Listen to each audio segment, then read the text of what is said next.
Alright, so I'm going to be doing a review of another comic that was sent to me by my good friend Chris for the Marvel Haul, and that is Clobberin Time. So, obviously, this is a Thing comic. This is written by Steve Scirocci. Hope I'm saying that name right. Written and drawn by him. Yeah. So, this basically is a mini-series that focuses on everybody's ever-loving blue-eyed Thing. Everyone's favorite ever-loving blue-eyed Thing. And one of my favorite characters in the Marvel Universe. The Thing, I love the Fantastic Four. It's probably my favorite superhero team in the Marvel Universe, and the Thing is always one of my favorite characters. So, yeah. So the comic is a miniseries that focuses on Ben Grimm. And it's kind of weird, because, and I'm just going to have like a weird observation real quick, that a lot of the things, like a lot of the comics, that miniseries that focus on the Thing, 9 times out of 10 involve one of 3 things. Him going on, like obviously it's him on a solo adventure, but the other things are that, he's kind of, he gets wrapped up in cosmic stuff, B, it involves like a Watcher or Doctor Doom, and C, it's always with always characters that basically involve him in like some personal vendetta. 9 times out of 10, that's what happens. Also, for some reason, I don't know why I have to bring this up, but you do see that. I feel like because I had to see it, I had to suffer through it, so you have to too. You see the Thing's ass in here, and it is just as awful as you imagine.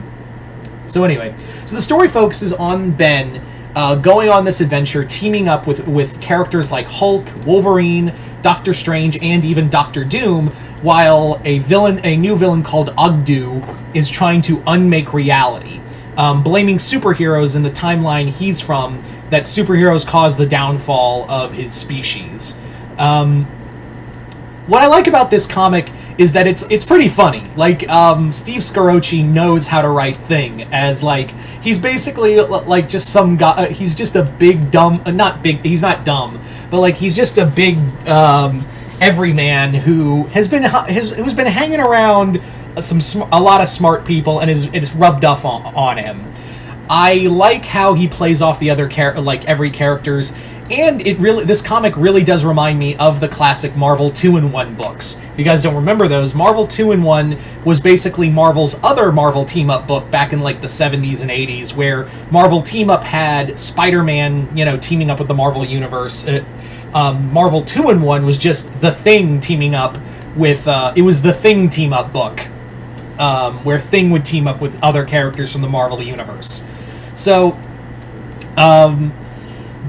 basically, throughout this, Ogdu encounters Ben in different points of his life, and I love like how the adventure is all just crazy and insane, and I love how like in the first issue it's Ben talking to Bruce, because Bruce gets invited, and he's like, yeah, I got nothing to worry about. If the Hulk comes out, we'll fight, but, you're a good guy, Bruce. And then they get transported to a world filled with deviants from, of course, Eternals, and the Hulk and Thing have to, like, fight their way and get absolutely just pummeled. Also, side note, the opening comic, which is the Watcher in here is called Uatu. Uatu is known as the Banished Watcher because he basically wanted to stop Ogdu. Uatu is also not good at his job and loves carrying guns. So imagine if the Punisher was a Watcher, which I'm surprised Donny Cates never did. Anyway, the opening scene with Uatu is basically, let me read this out, so see if you can understand this. Between the time of the Infinity Vortex and the rise of the children of humanity, there was an age of marvels. And unto this, Ben Grimm and Bruce Banner, the Thing and the Hulk, combatants, brothers in arms, 2 of the greatest heroes of their generations, share a rare moment of respite and fraternity. Sadly, it will not last. Such is the way of this era. It is I, Uatu, the Banished One. The Truth Seer in this is the Chronicler. Let me tell you of high adventure. Yeah, it's literally they literally do the intro to Conan the Barbarian, right? So you automatically get points for me for doing a Conan the Barbarian reference. But yeah, this comic is a lot of fun, and I love the artwork. And Ben gets pummeled in this book, like he gets fucked up. Let me show you like a good example of like how good it's. Very bright, and it reminds me a lot, the artwork, of how like bright and vibrant it can be, and also like kind of gory. It reminds me a lot of James Stokoe's art. It's like a brighter form of James Stokoe's art, who most of you guys would know best for like Godzilla: The Half-Century War, as well as like Aliens: Dead Orbit. So the comic itself is a lot of fun. It's a great adventure. Again, it reminds me a lot of like Marvel 2-in-1.